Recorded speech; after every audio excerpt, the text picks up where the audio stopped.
सुबह लगभग 11:05 पे सौंदर्य बेंगलुरु के जक्कूर एयरफील्ड से एक सिंगल इंजन 4 सीटर सेस्ना 180 में अपनी जर्नी शुरू करती हैं। टेक ऑफ के कुछ ही मिनट बाद जब एयरक्राफ्ट लगभग 150 फीट की ऊंचाई पे पहुंचता है, तब अचानक से इसका बैलेंस बिगड़ जाता है। जहाँ ये वेस्ट की तरफ मुड़ते मुड़ते गांधी कृषि विज्ञान केंद्र, जो यूनिवर्सिटी ऑफ एग्रीकल्चरल साइंस के कैंपस में था, वहाँ नोज डाउन पोजीशन में जमीन से टकराते ही उसमें तुरंत आग लग जाती है। Soundarya. Yes, she is an amazing girl. Beautiful, very beautiful inside and out. Most beautiful actress that I've acted is Soundarya. She's so beautiful. I thought very innocent, very sweet, like a goddess. వచ్చినవారు Soundarya Only Soundarya. అసలు option No Soundarya. One of a very professional actor and మేము చేసిన అన్ని సినిమాలు చాలా పెద్ద hit అయింది. ఇది అమ్మాయిది iconic combination. Indian film industry में कई बेहतरीन एक्टर्स आए जिनकी चमक भले ही कम वक्त के लिए रही हो, लेकिन उनकी एक्टिंग और पर्सनालिटी ने लोगों के दिलों में एक ऐसी छाप छोड़ी है जो लोग सालों तक नहीं भुला पाते। इन्हीं में एक नाम है सौंदर्य का, जो लोगों के बीच सिर्फ एक हीरोइन नहीं बल्कि एक इमोशन बनकर उभरी थी। जितना खूबसूरत इनका नाम था, उतनी बेहतरीन वो आर्टिस्ट भी थी, जो ग्लैमर से ज्यादा अपनी स्ट्रॉन्ग एक्टिंग और डिग्निफाइड रोल्स के लिए जानी जाती थी। तेलुगु सिनेमा में अगर देखे तो लेजेंडरी एक्ट्रेस सावित्री के बाद अगर किसी एक्ट्रेस को सीरियस परफॉर्मर और जेन्युइनली वर्सेटाइल माना गया तो वो सौंदर्य ही थी। सौंदर्य ने अपने लगभग 12 साल के करियर में साउथ इंडस्ट्री में एक अलग ही पहचान बनाई। मलयालम, तमिल, तेलुगु और कन्नड़ा जैसी कई लैंग्वेजेस में अपने स्ट्रॉन्ग परफॉर्मेंसेस देने के बाद उन्होंने 1999 में फिल्म सूर्यवंशम के थ्रू अमिताभ बच्चन के ऑपोजिट बॉलीवुड में अपना पहला कदम रखा, लेकिन अनफॉर्चुनेटली उनकी पहली और आखिरी हिंदी फिल्म साबित हुई। My only ambition is Hindi. I'm not aiming for any star or anything like that. I'd like to take name as an artist. I don't want to get into this number game. I'd like to do good roles which will get me recognition. सौंदर्य की life का सफर शुरू होता है कर्नाटका के Kollur district Mulbagal से, जहां 18 जुलाई 1976 को सौंदर्य का जन्म एक कन्नड़ा स्पीकिंग फैमिली में हुआ था। उनका रियल नेम सौम्या सत्यनारायणा है। ऑल्सो सौम्या कोई आम फैमिली से नहीं थी। उनके father KS. Satyanarayana Kannada industry के एक well known director, producer and writer थे। सौम्या अक्सर अपने फादर के साथ शूट्स पे जाया करती थी। लाइट्स, कैमरास, मेकअप, कॉस्ट्यूम, ये सब कुछ उन्होंने बचपन से ही देखा हुआ था और उनके लिए इंडस्ट्री बिल्कुल भी अनजान नहीं थी। बचपन से ही सौम्या की दुनिया सिनेमा और कला से घिरी हुई थी, लेकिन इन सब के बावजूद सौम्या के जहन में कभी भी एक्टिंग का ख्याल नहीं आया। उनका सपना डॉक्टर बनने का था। सौम्या की लाइफ में टर्निंग पॉइंट तब आता है जब कन्नड़ा म्यूजिक डायरेक्टर हंसलेखा की नजर उन पे पड़ी, जहां वो अपनी नेक्स्ट फिल्म गंधर्व के लिए सौम्या को कास्ट करना चाहते थे। उन्हें इस फिल्म के लिए सिर्फ 10 ही दिन शूट करना था, इसीलिए उन्होंने इस फिल्म के लिए हाँ कर दी। 1992 में जब गंधर्व रिलीज होती है तो सौम्या को बाकी कई भाषाओं की फिल्में भी ऑफर होने लगी, जिससे उनके लिए पढ़ाई और एक्टिंग को साथ साथ बैलेंस करना मुश्किल हो गया और सिर्फ 9-10 महीने कॉलेज जाने के बाद उन्हें अपना डॉक्टर बनने का सपना बीच में ही छोड़ना पड़ा। यहाँ से सौम्या का फिल्मी सफर शुरू होता है। 1992 में उन्होंने back to back 4 Kannada movies की। सौम्या की ऑन स्क्रीन परफॉर्मेंस को देखते हुए उन्हें तमिल और तेलुगु फिल्म्स के ऑफर्स भी मिलने लगते हैं। 1993 में उन्होंने अपनी पहली तेलुगु फिल्म की, जिसमें उनके कैरेक्टर का नाम ही सौंदर्य था, कि तब से उन्हें इंडस्ट्री में सौंदर्य के नाम से पहचाना जाने लगा। इसी साल उन्होंने लगातार 9 और तेलुगु फिल्म्स में काम किया। वहीं तमिल में सौंदर्य की डेब्यू फिल्म थी पोन्नुमणि, जो कि काफी इमोशनल फिल्म थी और इसमें उन्होंने एक मेंटली चैलेंज्ड वुमेन का कैरेक्टर प्ले किया था। उनकी सटल और सेंसिटिव परफॉर्मेंस को ऑडियंस ने काफी ज्यादा पसंद किया। देन 1993 से 1994 के बीच सौंदर्य लगातार कई सारे फिल्मों में नजर आती हैं, लेकिन उन्हें कमर्शियल और वाइड लेवल रिकग्निशन मिलती है 1994 की ब्लॉकबस्टर फिल्म हेलो ब्रदर से। ईवीवी सत्यनारायणा के डायरेक्शन में बनी इस फिल्म में सौंदर्य ने नागा अर्जुना और रम्या कृष्णा के साथ काम किया। हेलो ब्रदर 1994 की हाईएस्ट ग्रॉसिंग तेलुगु फिल्म बनी। फिल्म का कॉन्सेप्ट 1992 की ट्विन ड्रैगन से इंस्पायर्ड था, जो खुद 1982 की बंगाली फिल्म का अडेप्टेशन था। इसी स्टोरी लाइन पे बाद में कई रीमेक्स बने, जिसमें बॉलीवुड की फिल्म जुड़वा और जुड़वा 2 भी शामिल है। 1995 में सौंदर्य की 11 और फिल्में रिलीज होती है, जिसमें ज्यादातर फिल्में उनकी हिट थी। लेकिन इसी साल एक और फिल्म रिलीज होती है अम्मोरू, जो सौंदर्य के करियर के लिए गेम चेंजर साबित हुई। ये 1995 की Telugu language devotional mythological fantasy film थी, जिसे कोडी रामाकृष्णन ने डायरेक्ट किया था। अम्मोरू में सौंदर्य की परफॉर्मेंस इतनी इम्पैक्टफुल थी कि उन्हें film fair award for best actress से ऑनर किया गया। इसी फिल्म के बाद सौंदर्य तेलुगु सिनेमा की लेडी सुपरस्टार के तौर पे स्टैब्लिश हो गई। वहीं रम्या कृष्णा, जो पहले ग्लैमरस रोल्स के लिए जानी जाती थी, इस फिल्म में उन्होंने गॉडेस अमोरो के रोल को काफी सीरियसनेस और डिग्निटी के साथ पोर्ट्रे किया। इस फिल्म से सौंदर्य और रम्या कृष्णा की ऑन स्क्रीन बॉन्डिंग शुरू होती है, जो आगे चलकर कई सक्सेसफुल फिल्म्स में देखने को मिलती है। अमोरो की ब्लॉकबस्टर सक्सेस के बाद ये फिल्म तमिल में भी डब की गई, वहाँ भी हिट रही और बाद में इसके गुजराती और बंगाली रीमेक्स भी बने। 1995 से 1999 तक का पीरियड साउथ इंडस्ट्री में सौंदर्य के लिए गोल्डन एरा साबित हुआ। उनकी कंसिस्टेंट फिल्मों की सक्सेस को देखते हुए उन्हें इंडस्ट्री में गोल्डन हैंड का टैग मिला, क्योंकि उनका फिल्म में होना ही बॉक्स ऑफिस पे सक्सेस की गारंटी मान लिया जाता था। खासकर जब बात किसी स्ट्रॉन्ग और डिग्निफाइड रोल्स की आती थी तो फिल्म मेकर्स की पहली पसंद सौंदर्य ही होती थी। इसका सबसे बड़ा एग्जाम्पल है 1996 की ब्लॉकबस्टर तेलुगु फिल्म पवित्र बंधम, जिसने 3 नंदी अवार्ड्स जीते और सौंदर्य को बेस्ट एक्ट्रेस का प्रेस्टिजियस नंदी अवार्ड दिलाया। इस फिल्म का इम्पैक्ट इतना ज्यादा था कि इसे 6 डिफरेंट लैंग्वेजेस में रीमेक किया गया, जिसमें हिंदी वर्जन हम आपके दिल में रहते हैं भी शामिल है। सौंदर्य ने अपने करियर में साउथ इंडियन सिनेमा के कई टॉप एक्टर्स और डायरेक्टर्स के साथ काम किया और लगातार बेहतरीन फिल्मों का हिस्सा रही। पवित्र बंधम के बाद अगेन सौंदर्य वेंकटेश के साथ एक और फिल्म में नजर आती है, पेली चेसु कुंडम, जिसकी रीमेक बॉलीवुड में हमारा दिल आपके पास है बनी। वहीं चिरंजीवी के ऑपोजिट वो चुड़ालानी उंदी, रिक्शा वोदू जैसी फिल्मों में नजर आती है। वहीं तमिल में कादला कादला के जरिए उन्होंने कमल हसन के साथ काम किया, जिसमें उनकी परफॉर्मेंस एक बिल्कुल ही डिफरेंट जॉनर में देखने को मिला। 2010 में आई बॉलीवुड फिल्म हाउसफुल इसी से लूजली इंस्पायर्ड है। रजनीकांत के साथ उनकी पहली फिल्म अरुणाचलम थी। इसके बाद पड़ियप्पा जैसे ऑल टाइम ब्लॉकबस्टर का हिस्सा बनकर उन्होंने तमिल सिनेमा में भी अपनी स्ट्रॉन्ग प्रेजेंस स्टैब्लिश कर दी। इसके अलावा जगपति बाबू के ऑपोजिट उन्होंने दोंगाटा,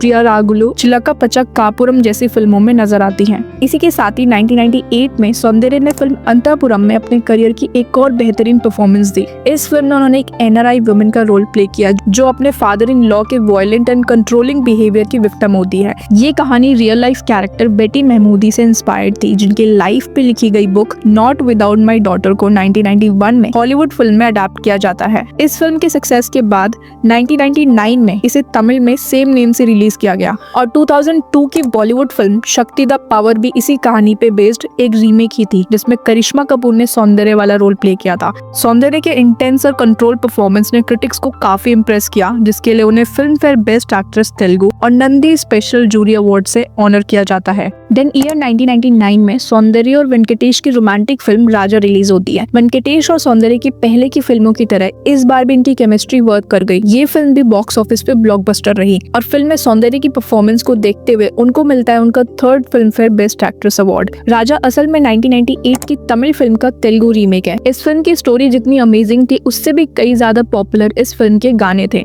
अगर बात करें वेंकटेश और सौंदर्य की फिल्मों के बारे में, तो इन्होंने साथ में 7 फिल्मों में साथ काम किया है और इनकी जोड़ी को तेलुगु इंडस्ट्री की सबसे रिलायबल और आइकॉनिक ऑन स्क्रीन पेयरिंग में से एक मानी जाती थी। जब भी ये दोनों स्क्रीन पे साथ आते, उनकी नेचुरल केमिस्ट्री और होमली प्रेजेंस फैमिली ऑडियंस को काफी पसंद आती थी। साउथ इंडस्ट्री में अपनी स्ट्रॉन्ग पोजीशन बनाने के बाद सौंदर्य ने 1999 में बॉलीवुड डेब्यू किया फिल्म सूर्यवंशम के साथ। ये फिल्म इतनी बार टीवी पे आ चुकी है कि शायद ही हिंदी सिनेमा की कोई और फिल्म होगी जिसे लोगों ने इससे ज्यादा बार देखी हो। लोगों को इस फिल्म के सिर्फ डायलॉग्स ही नहीं, बल्कि इस फिल्म के सॉन्ग्स, छोटे छोटे सीन्स, एक्सप्रेशन सब कुछ लोगों को याद है। ये फिल्म भी एक रीमेक है 1997 की तमिल फिल्म सूर्यवंशम की। वैसे सौंदर्य को हिंदी लिखनी और बोलनी काफी अच्छे से आती थी, लेकिन इस फिल्म में रेखा ने सौंदर्य और जयासुधा दोनों के हिंदी डायलॉग्स डब किए थे, जिसकी वजह से दोनों कैरेक्टर्स की आवाज आपको सेम ही लगती है। ये मूवी रिलीज के वक्त तो एक बॉक्स ऑफिस फेलियर थी, लेकिन बाद में जब इसके राइट्स टीवी को दिए गए तो इस मूवी ने अपने बॉक्स ऑफिस कलेक्शन से भी कई गुना ज्यादा टीवी से कमा लिया और हिंदी सिनेमा की सबसे बड़ी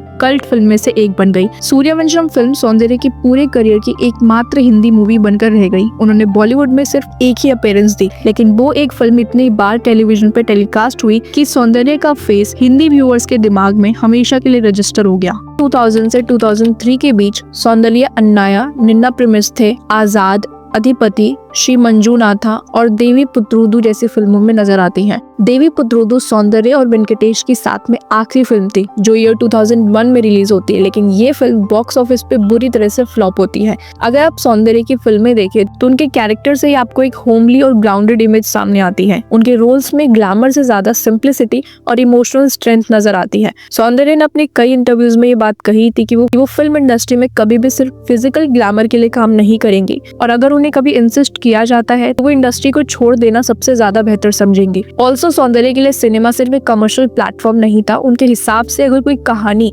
ऑडियंस को इमोशनली टच करे और उन्हें कुछ सोचने पे मजबूर करे तो वो उस फिल्म की असली कामयाबी होती है। और सौंदर्य ऐसे ही प्रोजेक्ट्स का हिस्सा बनना चाहती थी जो सिर्फ एंटरटेन ही नहीं करे बल्कि मीनिंगफुल मैसेज भी दे। इसी विजन के साथ 2002 में सौंदर्य ने कन्नड़ा फिल्म द्वीपा को प्रोड्यूस किया और उसमें लीड रोल भी प्ले किया। ये फिल्म कोई कमर्शियल मसाला फिल्म नहीं थी बल्कि ये एक सीरियस और सोशली रेलेवेंट सब्जेक्ट पे बेस्ड फिल्म थी। फिल्म का मेन फोकस फ्लड की वजह से होने वाले डिस्प्लेसमेंट पे था। रूरल कम्युनिटीज के इमोशनल स्ट्रगल को फिल्म ने बहुत ही रियलिस्टिक और सेंसिटिव तरीके से पोर्ट्रे किया। इस फिल्म के लिए सौंदर्य को कर्नाटका स्टेट फिल्म अवार्ड और film fair best actress Kannada से ऑनर किया जाता है। और सिर्फ स्टेट लेवल पे नहीं बल्कि नेशनल लेवल पे भी इस फिल्म को रिकॉग्निशन मिलता है। इस फिल्म ने national film award for best feature film जीता था। अगर बात करें सौंदर्य के पर्सनल लाइफ की तो ग्लैमर इंडस्ट्री में जितनी पॉपुलर सौंदर्य थी रियल लाइफ में वो उतनी ही सिंपल और हम्बल थी। वो एक फैमिली पर्सन थी और वो अपने भाई अमरनाथ के बहुत ही करीब थी। प्रोफेशनल डिसीजंस हो या पर्सनल मैटर्स, स्क्रिप्ट्स फाइनल करने से लेकर लॉन्ग टर्म करियर प्लानिंग तक उनके भाई अमरनाथ का इक्वल कंट्रीब्यूशन होता था। 2003 में सौंदर्य ने जीएस रघु से शादी की जो उनकी बचपन के दोस्त और प्रोफेशन से एक सॉफ्टवेयर इंजीनियर थे। सौंदर्य एक्टिंग के साथ साथ सोशल वर्क और कई सारी ऑर्गेनाइजेशन से जुड़ी हुई थी। वो सोसाइटी के लिए कुछ करना चाहती थी, खासकर आंध्र प्रदेश की वुमेन और बच्चों के लिए। उनका ड्रीम था कि हेल्थ और एजुकेशन सेक्टर में अवेयरनेस और बेटर अपॉर्चुनिटीज क्रिएट की जाए। इसीलिए उन्होंने सोचा था कि पॉलिटिक्स को ज्वाइन करने से वो सोसाइटी में कुछ बड़ा बदलाव ला सकती हैं।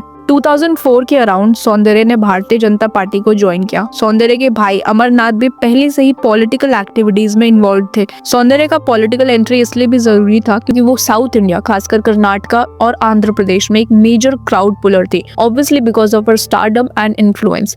17 अप्रैल 2004 सौंदर्य के लिए एक नॉर्मल डे ही था। उन्होंने क्योंकि तभी भारतीय जनता पार्टी को सपोर्ट करना शुरू किया था तो इसी सिलसिले में उन्हें और उनके भाई अमरनाथ को आंध्र प्रदेश में इलेक्शन कैंपेन के लिए बुलाया गया था, जहां वो बीजेपी कैंडिडेट सी विद्यासागर राव के सपोर्ट में करीमनगर जा रही थी। सुबह लगभग 11:05 पे सौंदर्य बेंगलुरु के जक्कूर एयरफील्ड से एक सिंगल इंजन 4 सीटर सेस्ना 180 में अपनी जर्नी शुरू करती है, जो अग्नि एरोस्पोर्ट्स एडवेंचर अकेडमी नाम की प्राइवेट एविएशन कंपनी का था। इसके पास 7000 प्लस फ्लाइंग आवर्स का एक्सपीरियंस भी था। टेक ऑफ के कुछ ही मिनट बाद जब एयरक्राफ्ट लगभग 150 फीट की ऊंचाई पे पहुंचता है तब अचानक से इसका बैलेंस बिगड़ जाता है। जहाँ ये वेस्ट की तरफ मुड़ते मुड़ते गांधी कृषि विज्ञान केंद्र जो यूनिवर्सिटी ऑफ एग्रीकल्चरल साइंस के कैंपस में था वहाँ नोज डाउन पोजीशन में जमीन से टकराते ही उसमें तुरंत आग लग जाती है। वहाँ काम कर रहे बीएन गणपति ने बताया कि क्रैश से पहले एयरक्राफ्ट थोड़ा हिल रहा था और वहाँ मौजूद लोगों ने मदद करने की कोशिश भी की, लेकिन ज्यादा फ्यूल होने की वजह से आग बहुत ज्यादा थी और कंट्रोल नहीं हो सकी। इस हादसे में सौंदर्य अकेली नहीं थी, उनके साथ उनके भाई अमरनाथ, बीजेपी वर्कर रमेश कदम और पायलट जॉय फिलिप्स थे। इस क्रैश में इनमें से कोई भी जीवित नहीं बचा और बॉडीज इतनी ज्यादा जल चुकी थी कि उन्हें आइडेंटिफाई करना भी मुश्किल था। और इस तरह सौंदर्य सिर्फ 27 ईयर्स की एज में दुनिया को अलविदा कह गई। सौंदर्य उस समय साउथ इंडस्ट्री में सबसे डिमांडेड एक्ट्रेस थी। सौंदर्य की डेथ से फिल्म इंडस्ट्री के बड़े बड़े एक्टर्स जिनके साथ उन्होंने अपने करियर के दौरान कभी काम किया था वो सभी इस न्यूज के बाद काफी शॉक्ड थे। वहीं सौंदर्य की फैमिली जहाँ सौंदर्य की मदर मंजुला सत्यनारायण इस हादसे में अपने दोनों बच्चे सौंदर्य और अमरनाथ को खो चुकी थी। सौंदर्य की मदर, हस्बैंड, अमरनाथ की वाइफ और उनका बेबी, कुछ ही पलों में इन सबकी दुनिया बदल जाती है। सौंदर्य के डेथ के काफी साल बाद उनकी sister in law Nirmala Amarnath ने 17 अप्रैल 2004 की सुबह को याद करते हुए बताया कि वो दिन नॉर्मल डे जैसा नहीं था। सौंदर्य ने इस हादसे से 2 दिन पहले अपनी लास्ट फिल्म की शूटिंग कंप्लीट की थी, तो एक तरफ फिल्म शूटिंग कमिटमेंट्स और दूसरी तरफ पॉलिटिकल कैंपेन, दोनों चीजें एक साथ चल रही थी। इसीलिए उस दिन सौंदर्य के भाई अमरनाथ भी काफी स्ट्रेस में थे और घर का माहौल भी थोड़ा प्रेशर वाला था। 17 अप्रैल की सुबह एक चीज उन्हें अनयूजुअल लगी कि सौंदर्य वापस घर के अंदर आई, कुमकुम लिया और फिर चली गई। उस वक्त किसी ने इस पर ज्यादा ध्यान नहीं दिया, लेकिन बाद में सौंदर्य की फैमिली जब उस दिन को याद करते हैं तो ये मोमेंट उन्हें थोड़ा अनयूजुअल लगा था। ಅವಳು ಬಂದು ವಾಪಸ್ ಹೋದಳು, ತಿರ್ಗಾ ಬಂದ್ಬಿಟ್ಟು ನೀವು ಸ್ವಲ್ಪ ಕುಂಕುಮ ಕೊಡು ಅಂತ ಕುಂಕುಮ ಕೇಳಿದ್ಲು ಅವಳು. ಐ ವೆಂಟ್ ಅಗೇನ್, ಅಯ್ಯೋ ಟೈಮ್ ಆಗ್ತಿದೆ ಅಂತ ಅಲ್ಲಿ ಅರ್ಜೆಂಟ್ ಮಾಡ್ತಿದಾರಲ್ಲ, ಓಡ್ ಬಂದ್ಬಿಟ್ಟು ಅದು ಕುಂಕುಮ ಎಲ್ಲ ತೊಗೊಂಡೋಗಿ ಕುಂಕುಮ ಎಲ್ಲ ಕೊಟ್ಬಿಟ್ಟು ಕಳಿಸ್ದೆ. ಶಿ ನೆವರ್ ಅಂತ ಅಭ್ಯಾಸ ಏನೂ ಇಲ್ಲ, ದಿನ ಏನೋ ಹೋಗೋ ಕುಂಕುಮ ಇಟ್ಕೊಂಡು ಹೋಗೋದು ಏನೂ ಇಲ್ಲ. ಫಸ್ಟ್ ಟೈಮ್ ಶಿ ಆಸ್ಟ್ इसी तरह Tamil film maker RV Uday Kumar ने एक इंटरव्यू में रिवील किया कि इस हादसे से एक दिन पहले सौंदर्या ने उन्हें कॉल करके बोला था कि वो एक्टिंग क्विट करना चाहती हैं क्योंकि वो अपनी फैमिली पे फोकस करना चाहती थी। उस वक्त वो 2 मंथ्स प्रेग्नेंट भी थी। सैडली आरवी उदय कुमार की सौंदर्या से ये आखिरी फोन कॉल थी। सौंदर्या की पॉलिटिकल एक्टिविटीज और सडन डेथ के बाद काफी र्यूमर्स और कॉन्स्पिरेसी थ्योरी सामने आई। कहा जाता है कि इंडस्ट्री के कुछ लोग उनके पॉलिटिक्स में आने के खिलाफ थे क्योंकि सौंदर्या का स्टारडम और इन्फ्लुएंस काफी ज्यादा था। वहीं कुछ लोगों का मानना था कि अपोजिशन पॉलिटिकल फिगर्स भी इसमें इन्वॉल्व हो सकते हैं। इंडियन फिल्म इंडस्ट्री जैसे रंगीन दुनिया में सौंदर्या के अलावा भी आपने कई एक्टर्स देखे हैं जिनकी डेथ आज भी लोगों के लिए मिस्ट्री बनी हुई है और सौंदर्या भी उन्हीं में से एक है। सौंदर्या के प्लेन क्रैश के बाद पूरी इन्वेस्टिगेशन की गई जिसमें क्रैश का मेन रीजन एक टेक्निकल फॉल्ट बताया गया। लेकिन मार्च 2025 में आंध्र प्रदेश के एक सोशल एक्टिविस्ट चिट्टी मल्लू ने सौंदर्या के डेथ के 21 साल बाद एक कंप्लेन फाइल की जिसमें उन्होंने एलिगेशन लगाया कि तेलुगु एक्टर मोहन बाबू का इस इंसिडेंट में कुछ इन्वॉल्वमेंट था। कंप्लेन में कहा गया कि सौंदर्या और उनके भाई ने आंध्र प्रदेश में प्रॉपर्टी खरीदी थी और प्रॉपर्टी को लेकर कुछ इश्यूज थे। एलिगेशन के हिसाब से मोहन बाबू एलिजिडली सौंदर्या और उनके भाई से वो प्रॉपर्टी खरीदना चाहते थे, लेकिन सौंदर्या ने प्रॉपर्टी बेचने से मना कर दिया। इसी वजह से मोहन बाबू ने प्लेन क्रैश का प्लान एलिजिडली बनाया ताकि वो प्रॉपर्टी अपने नाम कर सके। अब मोहन बाबू साउथ के काफी पॉपुलर एक्टर और फिल्म प्रोड्यूसर हैं। सौंदर्या और मोहन बाबू ने साथ में कई फिल्मों में काम किया है। इवन सौंदर्या की जो लास्ट तेलुगु फिल्म थी शिवा शंकर जो 2004 में रिलीज होती है वो भी मोहन बाबू के साथ ही थी। इस एलिगेशन के बाद सौंदर्या के हस्बैंड जीएस रघु एक क्लियर स्टेटमेंट देते हैं कि मोहन बाबू के साथ सौंदर्या और उनके ब्रदर का कोई भी प्रॉपर्टी डिस्प्यूट नहीं था। सौंदर्या और उनके ब्रदर के साथ मोहन बाबू की काफी अच्छी बॉन्डिंग थी। ऑल्सो सौंदर्या और मोहन बाबू ने इन 12 सालों में लगभग 7 फिल्मों में साथ काम किया और अगर कोई सीरियस डिस्प्यूट्स होते तो इतनी लॉन्ग टर्म कोलैबोरेशंस पॉसिबल नहीं होती। उन्होंने कहा कि ये सब बस र्यूमर्स और बेसलेस क्लेम्स हैं। सौंदर्या की डेथ उनके फैंस के लिए भी ये किसी शौक से कम नहीं था, स्पेशली उन लोगों के लिए जो आखिरी बार थिएटर में सौंदर्या की लास्ट फिल्म आपता मित्रा देखते हैं जो कि उन्होंने अपने मदर टंग